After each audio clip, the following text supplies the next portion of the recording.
स्वागत है आपका एक बार फिर से पब्लिक हेल्थ एजुकेशन के हमारे इनिशिएटिव के अंदर। तो मैं हूं डॉक्टर प्रणव और आज हम चर्चा करेंगे यूरिक एसिड के बारे में। बहुत बार ऐसा होता है कि आपने एक रूटीन ब्लड टेस्ट के लिए ऑर्डर किया, जैसा कि आजकल अक्सर हम करते हैं, साल में एक बार या साल में 2 बार हम एक टोटल बॉडी चेकअप करते हैं जिसमें रूटीन ब्लड टेस्ट होता है और बहुत तरह के तमाम बायोकेमिकल पैरामीटर्स को हम चेक करते हैं। तो उसके दौरान कई बार लोगों को ये पता चलता है कि उन्हें यूरिक एसिड बढ़ने की समस्या है, और इसके साथ साथ बहुत सारे लोग जिन्हें आर्थराइटिस की समस्या है, यानी कि जोड़ों में तकलीफ हो रही है, और जब डॉक्टर उन्हें यूरिक एसिड और वो तमाम टेस्ट कहते हैं, उसमें निकल के आता है कि शायद यूरिक एसिड ही वो कल्प्रिट है, यानी कि यूरिक एसिड उनके जॉइंट्स के अंदर बढ़ रहा है, जो कि ब्लड में भी दिख रहा है। तो आइए हम जाने कि यूरिक एसिड आखिर क्यों बढ़ता है मानव शरीर के अंदर और कैसे हम इसका प्रिवेंशन कर सकते हैं, यानी कि कैसे हम इससे बचाव कर सकते हैं। तो जैसे कि हम सभी जानते हैं कि हमारा शरीर बहुत सारा के trillions of different cells make our human body.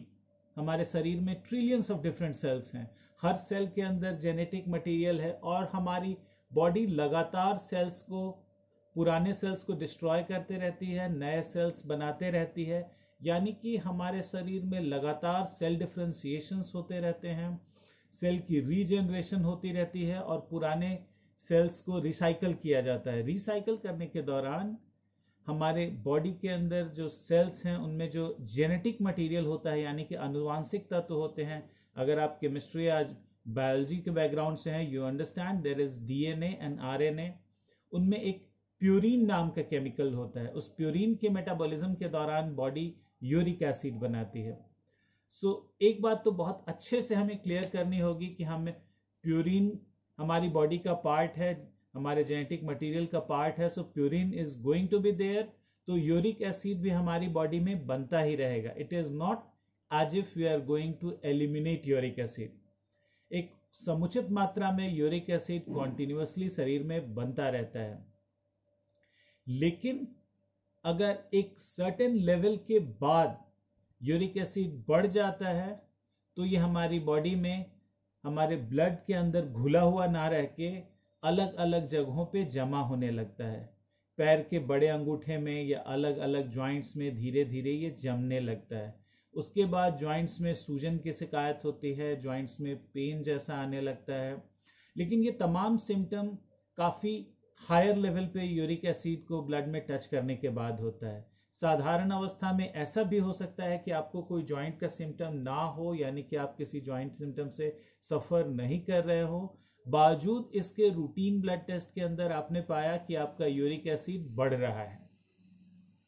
अब हम मुख्य बिंदुओं पर आते हैं, कैसे हम इससे अपने आप खुद का बचाव करें। What are the ways how to prevent uric acid going to the higher level and causing damage to our body and bodily systems. तो ऐसा पाया गया है कि सी फूड, जो बहुत तमाम तरह के सी फूड्स हैं, यानी कि बहुत सारे लोग जो समुद्र में मिलने वाली मछलियां और दूसरे जीव जंतुओं को कंज्यूम करते हैं, so lot of sea food is having very high level of chemical which gives rise to high level of uric acid. तो अगर आपके फैमिली में या आपको खुद से भी लगता है कि यूरिक एसिड की समस्या हो रही है या यूरिक एसिड का लेवल बॉर्डर लाइन पे आ रहा है, तो आप अपने फूड में, अगर आप समुद्र से मिलने वाले जीव जंतुओं को कंज्यूम करते हैं, तो सी फूड्स का कंजम्पशन आप कम कर दें। नंबर 2, बीवरेजेज, जो कि हमारे अर्बन लाइफ का एक बहुत कॉमन पार्ट है। हाँ जी, आपने सही सुना, चाय या कॉफ़ी। जितनी बार आप चाय या कॉफ़ी पीते हैं तो ये आपकी बॉडी को डिहाइड्रेट करता है, यानी कि ये किडनी को इस तरह से स्टिमुलेट करता है कि वो वाटर को फिल्टर आउट करती है। जैसे ही वाटर को फिल्टर आउट करती और बॉडी में वाटर का लेवल थोड़ा कम हो जाता है, तो बॉडी में जितनी घुली हुई चीज़ें हैं उनका कॉन्सेंट्रेशन बढ़ जाता है, जिसमें यूरिक एसिड भी शामिल है। तब यूरिक एसिड फिर अलग अलग जोड़ों में जाके जमा होने लग सकती है। तो आप बेवरेजेस का कंजम्पशन कट कर सकते हैं, बिल्कुल कम कर सकते हैं। साथ ही साथ अगर आपकी वाटर इनटेक एडिक्वेट हो, यानी कि आप समुचित मात्रा में पानी लेते रहें, समय समय पे प्यास को आप इग्नोर ना करें और पानी पीते रहें, तो भी आपकी बॉडी में डिहाइड्रेशन की समस्या नहीं होगी और यूरिक एसिड हाई लेवल पे टच नहीं करेगा। थर्ड थिंग है जो हमारी कंट्री में थोड़ा कम है लेकिन बहुत सारी वेस्टर्न कंट्रीज में काफ़ी कॉमन है, वो मिठास के लिए मैपल सिरप का यूज़ करते हैं या बहुत तरह के फ्रुक्टोज का यूज़ करते हैं। Fructose is also consider to be a chemical that gives rise to higher level of uric acid. तो अगर आप फ्रुक्टोज का कंजम्पशन कर रहे हैं जैसे मैपल सिरप मिठास के लिए, तो उसका कंजम्पशन भी आप कट कर सकते हैं।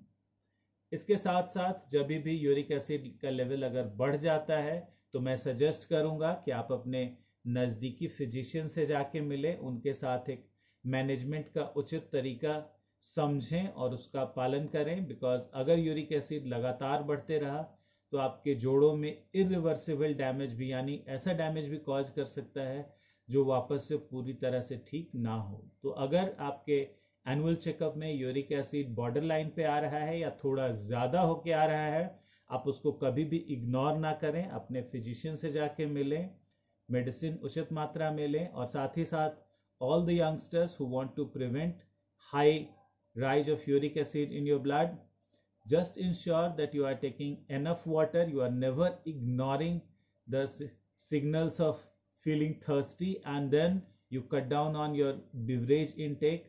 All the coffees and teas, it should be only in limited quantity, not going throughout the day.